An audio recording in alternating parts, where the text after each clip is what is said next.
Fishy, fishy, fishy!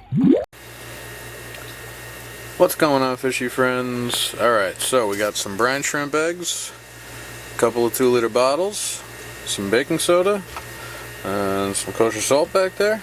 So we're going to go ahead and build a brine shrimp hatchery. I'm not taking credit for this design or anything. There's plenty of people who have done very similar videos, but I figured I'd put something together and show how I'm going to do it.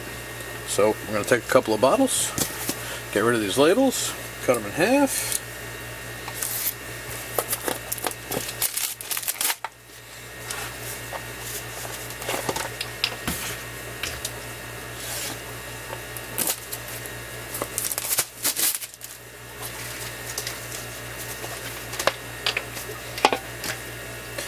So one of them we're going to cut about here, and this is what's going to actually hold the brine shrimp eggs and all of the other necessary stuff. And the other bottle we're going to cut, let's try here. This is going to act as a base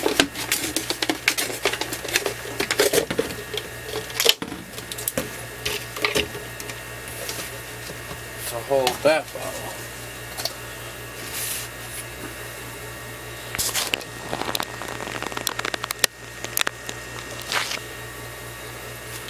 Like this. So now we got the one bottle and the other. And we're going to go ahead and add some rigid airline.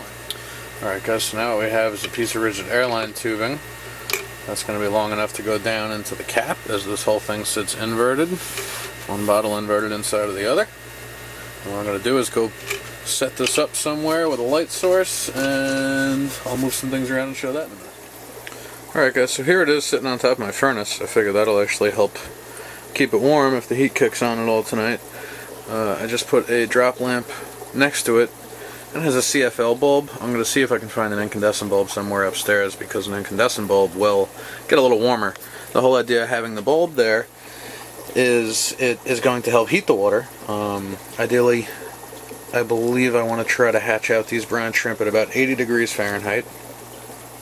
And a light bulb will help heat it, and light actually, I believe, helps the whole hatching process. I know once the shrimp have hatched, they are attracted to the light, so it definitely helps when you're trying to harvest them out of the hatchery here. If anybody knows any more about that, they could let me know in the comments below. Whether or not the light actually helps aid in the hatching rate, I'm not 100% sure. But it definitely helps heat the water, and it's definitely necessary once the brine have hatched. So now I'm going to go ahead and add in my salt and my eggs. And see what we got there. Alright, so what I'm going to do is use at least 1.5 tablespoons of kosher salt.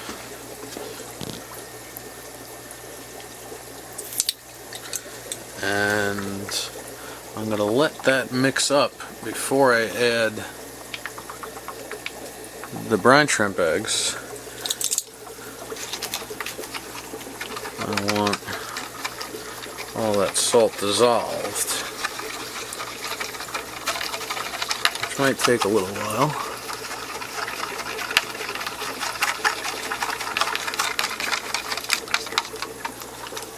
I'm actually going to crank up. I'm going to open the valve wide on the airline, which makes this thing go completely crazy. That's a little better to see, isn't it?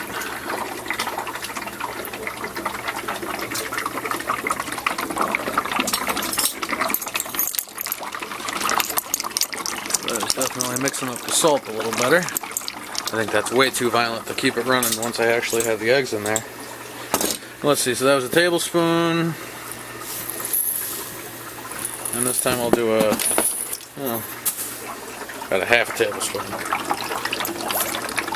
This is my first time doing this, so I'm kind of experimenting as I go along, and we'll figure out whether or not this works. Hopefully it does. And I'm also going to add in a pinch of baking soda. That's theoretically supposed to help stabilize pH, I believe. I'm not exactly sure how necessary this is, but it seems that the only information I can find about hatching brine shrimp talks about also using some baking soda. So let me pause this. Alright, I had to get murderous and stab it with a scissor, but it's open.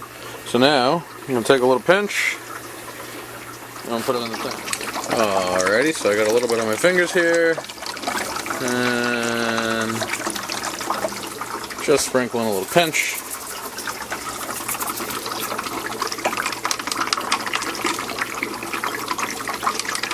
Alright.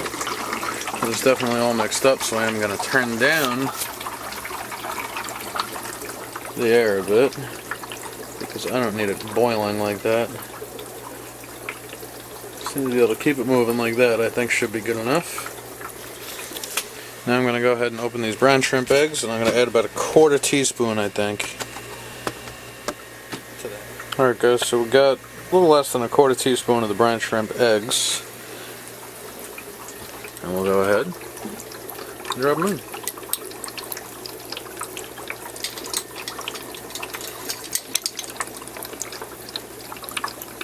So we'll let this run for 24, maybe 36 hours. And hopefully by then, I will have a fresh batch of baby brine shrimp to feed some fry in the fish room. Alright guys, comment, rate, subscribe, let me know what you think. Let me know if you got any tips or pointers, if I did anything wrong, and I will see you guys next time.